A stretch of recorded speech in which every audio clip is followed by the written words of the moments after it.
Are you ready for another story? Wonderful. Will you settle down? Close your eyes and listen. I'm going to read for you an Impossible Enchantment. Once there lived a king who was much loved by his people, and he too loved them warmly. He led a very happy life, but he had the greatest dislike to the idea of marrying, nor had he ever felt the slightest wish to fall in love.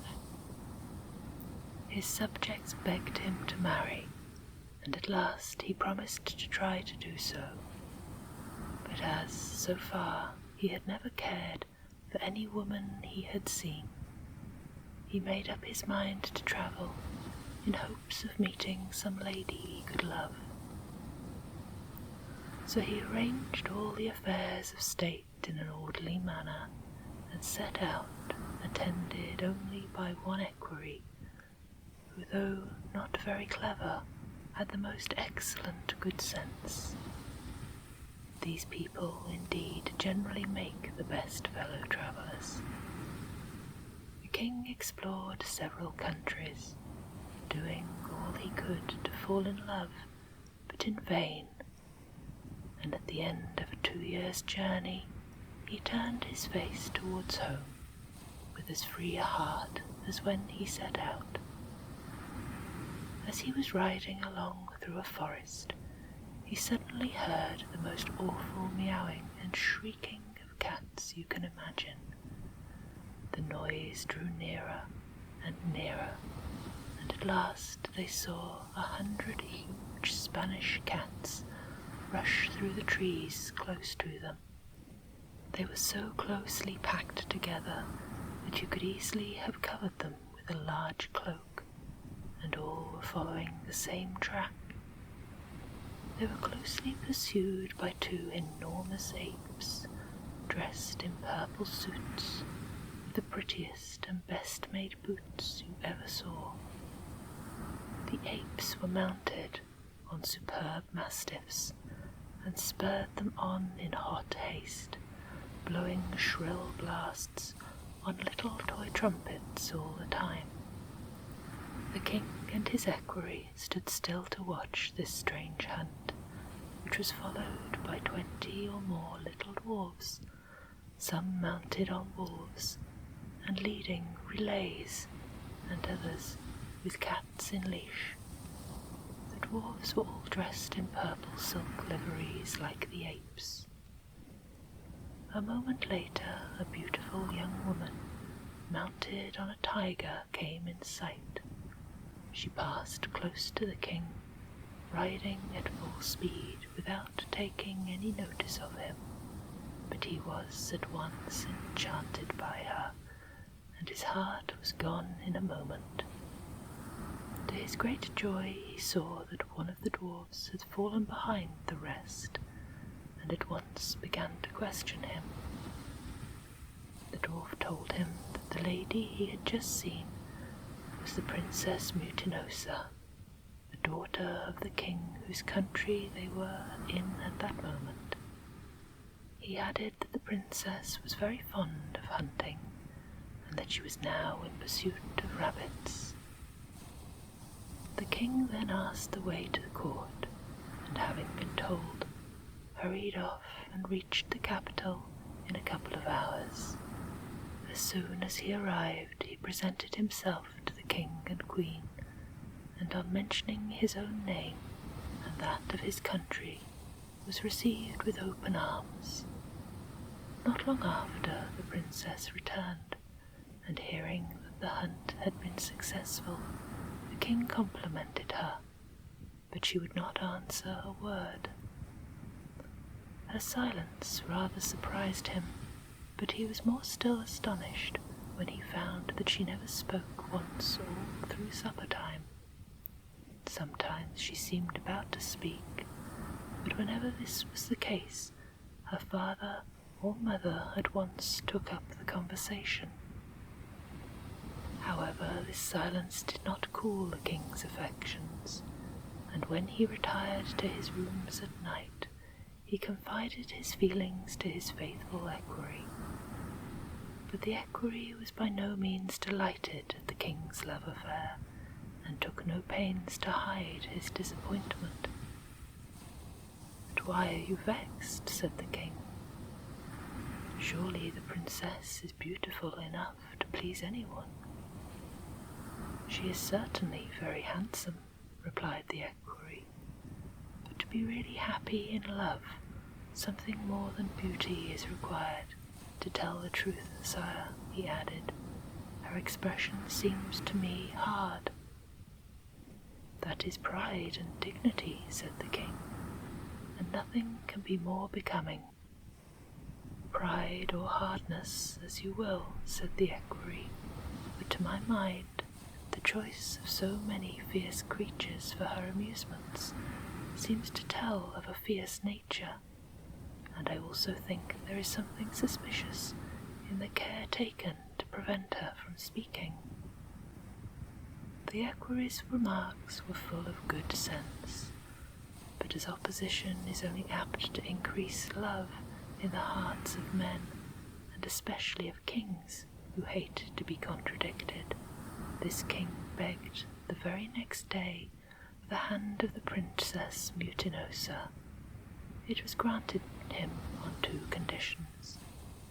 The first was that the wedding should take place the very next day, and the second, that he should not speak to the princess till she was his wife, to all of which the king agreed, in spite of his equerry's objections, so that the first word he heard his bride utter was the yes she spoke at their marriage. Once married, however, she no longer placed any check on herself, and her ladies-in-waiting came in for plenty of rude speeches. Even the king did not escape a scolding, but as he was a good-tempered man and very much in love, he bore it patiently. A few days after the wedding, the newly married pair set out for their kingdom, without leaving many regrets behind. The good equerry's fears proved only too true, as the king found out to his cost. The young queen made herself most disagreeable to all her court. Her spite and bad temper knew no bounds, and before the end of the month she was known far and wide as a regular vixen. One day, when riding out, she met a poor old woman walking along the road, who made a curtsy and was going on, when the queen had her stopped and cried, "You are a very impertinent person.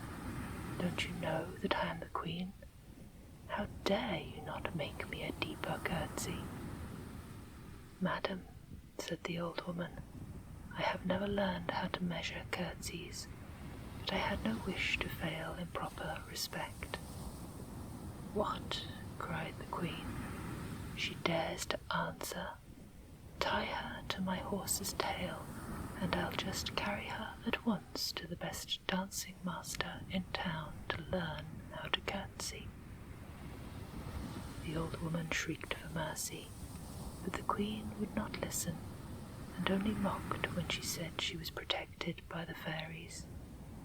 At last the poor old thing submitted to be tied up, but when the queen urged her horse on, he never stirred. In vain she spurred him, but he seemed turned to bronze. At the same moment the cord of which the old woman was tied changed to wreaths of flowers, and she herself into a tall and stately lady. Looking disdainfully at the queen, she said, "Bad woman, unworthy of your crown, I wished to judge for myself whether all I heard of you was true.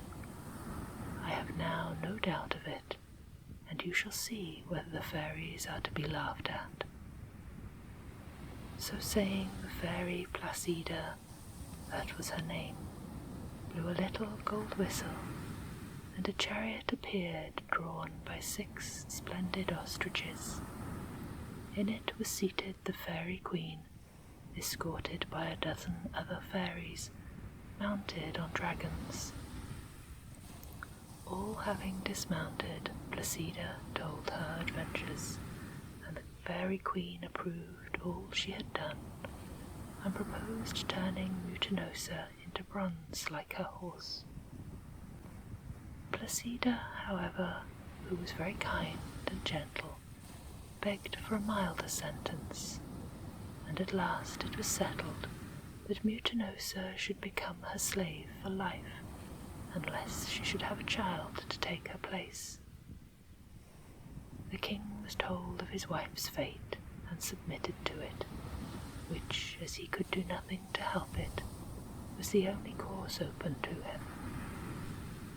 The fairies then all dispersed, Placida taking her slave with her, and on reaching her palace she said, "You ought by rights to be scullion, but as you have been delicately brought up, the change might be too great for you. I shall, therefore, only order you to sweep my rooms carefully, to wash and comb my little dog." Mutinosa felt there was no use in disobeying, so she did as she was bid, and said nothing. After some time she gave birth to the most lovely little girl, and when she was well again, the fairy gave her a good lecture on her past life, made her promise to behave better in future, and sent her back to the king, her husband. Placida now gave herself up entirely to the little princess who was left in her charge. She anxiously thought over which of the fairies she would invite to be godmothers, so as to secure the best gifts for her adopted child. At last she decided on 2 very kindly and cheerful fairies, and asked them to the christening feast. Directly it was over, the baby was brought to them in a lovely crystal cradle, hung with red silk curtains and embroidered with gold. The little thing smiled so sweetly at the fairies that they decided to do all they could for her. They began by naming her Graziella, and then Placida said, "You know, dear sisters, that the commonest form of spite or punishment among us consists of changing beauty to ugliness, cleverness to stupidity, and oftener still to change a person's form altogether.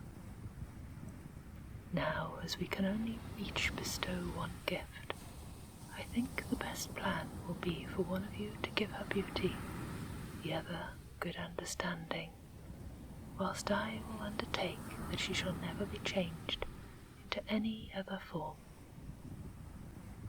The 2 godmothers quite agreed, and as soon as the little princess had received her gifts, they went home, and Placida gave herself up to the child's education. She succeeded with it so well, and little Graziella grew up so lovely, that when she was still quite a child, her fame was spread abroad only too much, and one day Placida was surprised by a visit from the Fairy Queen, who was attended by a very grave and severe-looking fairy. The Queen began at once. "I have been much surprised by your behaviour to Mutinosa. She had insulted our whole race and deserved punishment. You might forgive your own wrongs if you choose, but not those of others. You treated her very gently while she was with you, and I now come to avenge our wrongs on her daughter.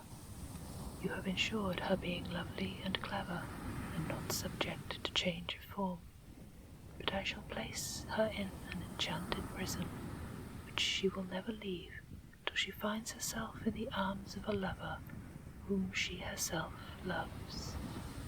It will be my care to prevent anything of the kind happening."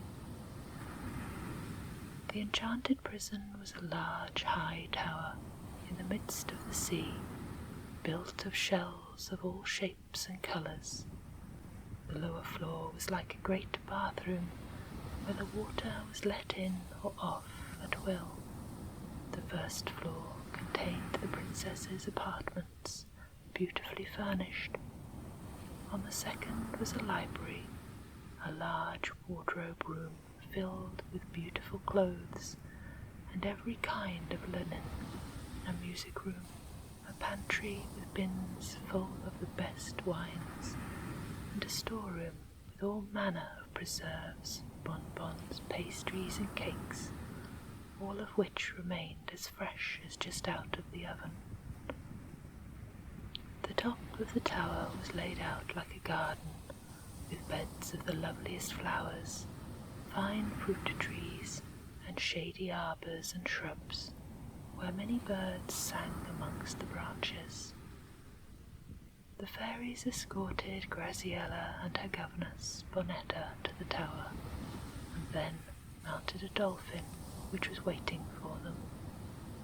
At a little distance from the tower, the queen waved her wand and summoned 2,000 great fierce sharks, whom she ordered to keep close guard and not let a soul enter the tower. The good governess took such pains with Graziella's education that when she was nearly grown up, she was not only most accomplished, but a very sweet, good girl. One day, as the princess was standing on a balcony, she saw the most extraordinary figure rise out of the sea. She quickly called Bonetta to ask her what it could be. It looked like some kind of man with a bluish face and long sea-green hair. He was swimming towards the tower, but the sharks took no notice of him. "He must be a merman," said Bonetta. "A man, do you say?" said Graziella. "Let us hurry down to the door and see him nearer." When they stood in the doorway, the merman stopped to look at the princess and made many signs of admiration. His voice was very hoarse and husky, but when he found out that he was not understood, he took to signs.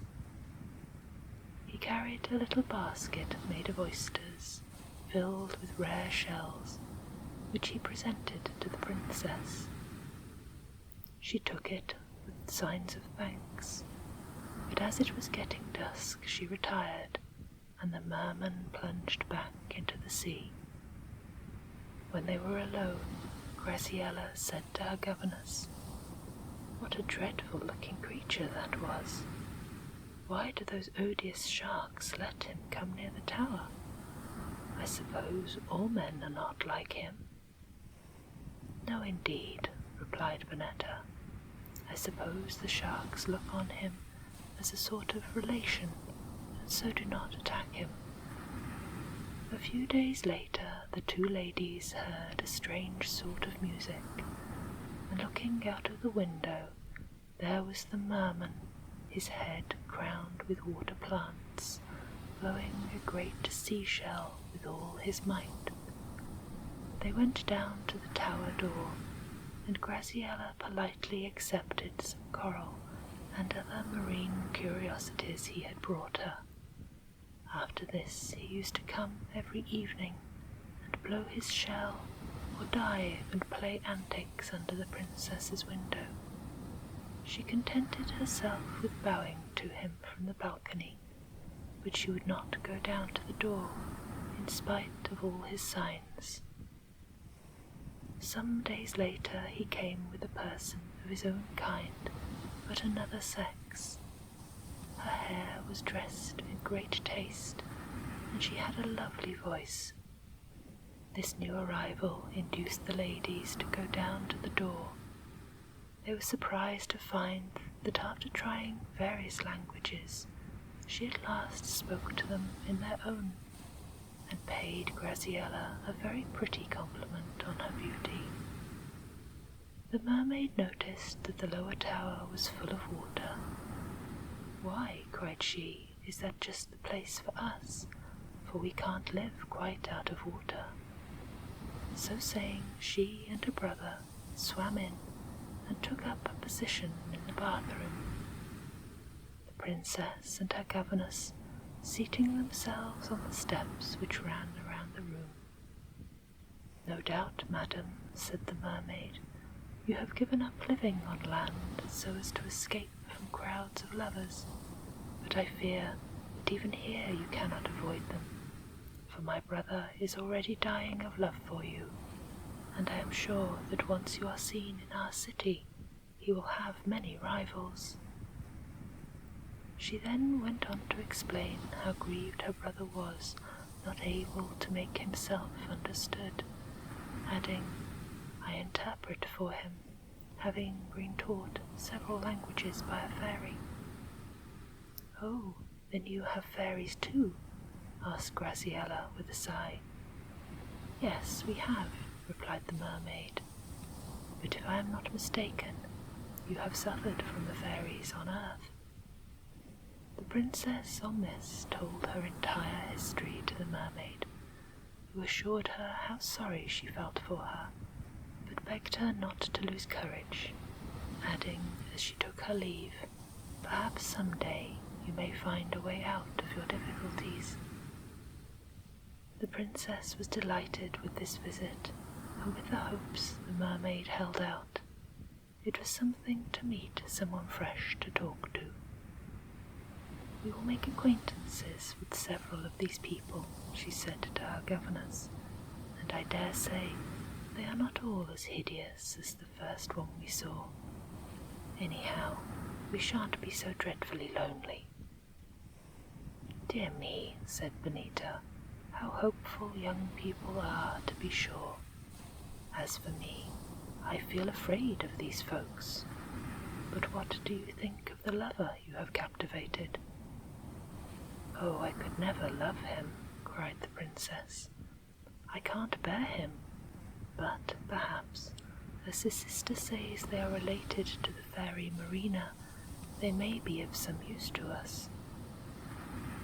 The mermaid often returned, and each time she talked of her brother's love, and each time Graziella talked of her longing to escape from her prison, till at length the mermaid promised to bring the fairy Marina to see her, in hopes she might suggest something. Next day the fairy came with the mermaid, and the princess received her with delight, and after a talk she begged Graziella to show her the inside of the tower and let her see the garden on the top, for with the help of crutches she could manage to move about, and being a fairy could live out of water for a long time, provided she wet her forehead now and then. Graziella gladly consented, and Bonita stayed below with the mermaid.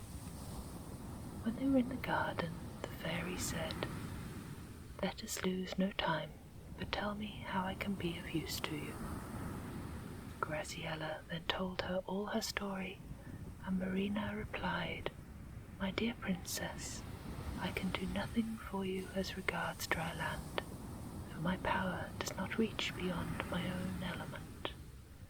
I can only say that if you will honour my cousin by accepting his hand, you could then come and live among us. I could teach you in a moment to swim and dive with the best of us. I can harden your skin without spoiling its colour. My cousin is one of the best matches in the sea, and I will bestow so many gifts on him that you will be quite happy."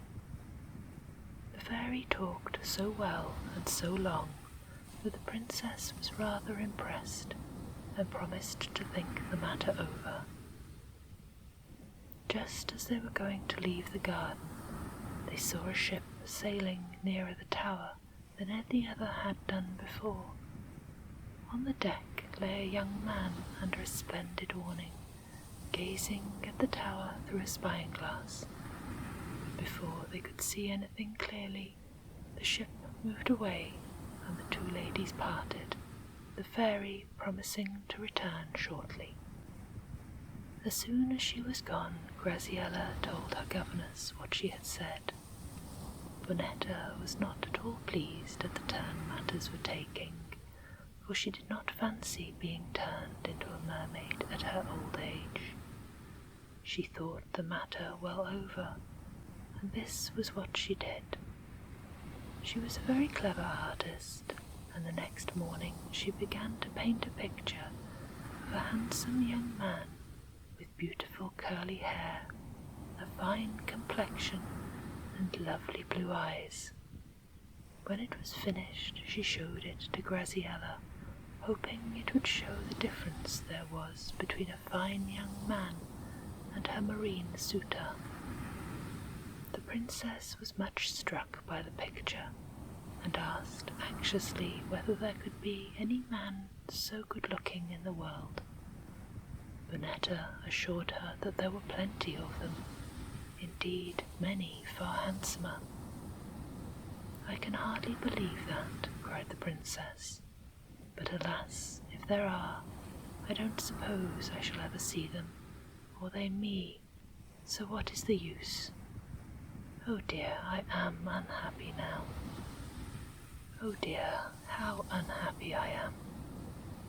She spent the rest of the day gazing at the picture, which certainly had the effect of spoiling all the merman's hopes or prospects.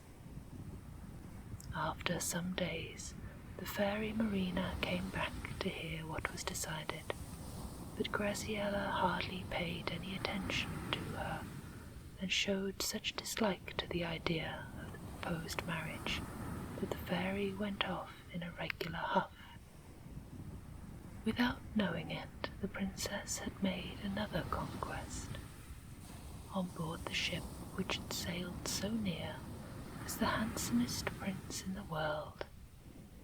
He had heard of the enchanted tower and determined to get as near it as he could. He had strong glasses on board, and whilst looking through them, he saw the princess quite clearly, and fell desperately in love with her at once. He wanted to steer straight for the tower, and to row off to it in a small boat, but his entire crew fell at his feet, and begged him not to run such a risk. The captain, too, urged him not to attempt it. "You will only lead us all to certain death," he said. "Pray, anchor near land, and I will then seek a kind fairy I know, who has always been most obliging to me, and who will, I am sure, try to help your highness." The prince rather unwillingly listened to reason. He landed at the nearest point, and sent off the captain in all haste to beg the fairy's advice and help. Meantime he had a tent pitched on the shore, and spent all his time gazing at the tower and looking for the princess through his spyglass. After a few days the captain came back, bringing the fairy with him. The prince was delighted to see her, and paid her great attention. "I have heard about this matter," she said, "and, to lose no time, I am going to send off a trusty pigeon to test the enchantment. If there is any weak spot, he is sure to find it out and get in. I shall bid him bring a flower back as a sign of success, and if he does so, I quite hope to get you in too." "But," asked the prince, "could I not send a line by the pigeon to tell the princess of my love?" "Certainly," replied the fairy. "It would be a very good plan." So the prince wrote as follows: "Lovely princess, I adore you, and beg you to accept my heart, and to believe there is nothing I will not do to end your misfortune. Blondel." This note was tied around the pigeon's neck, and he flew off with it at once. He flew fast till he got near the tower, Then a fierce wind blew so hard against him that he could not get on. But he was not to be beaten, but flew carefully around the top of the tower till he came to one spot which, by some mistake, had not been enchanted like the rest. He quickly slipped into the arbour and waited for the princess. Before long Graziella appeared alone, and the pigeon at once fluttered to meet her, and seemed so tame that she stopped to caress the pretty creature. As she did so, she saw it had a pink ribbon tied around its neck, and tied to the ribbon was a letter.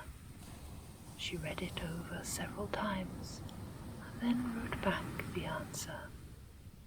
"You say you love me, but I cannot promise to love you without seeing you.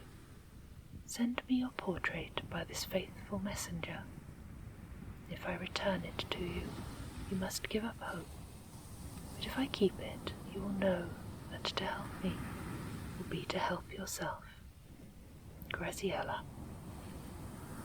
Before flying back, the pigeon remembered about the flower, so seeing one in the princess's dress, he stole it and flew away.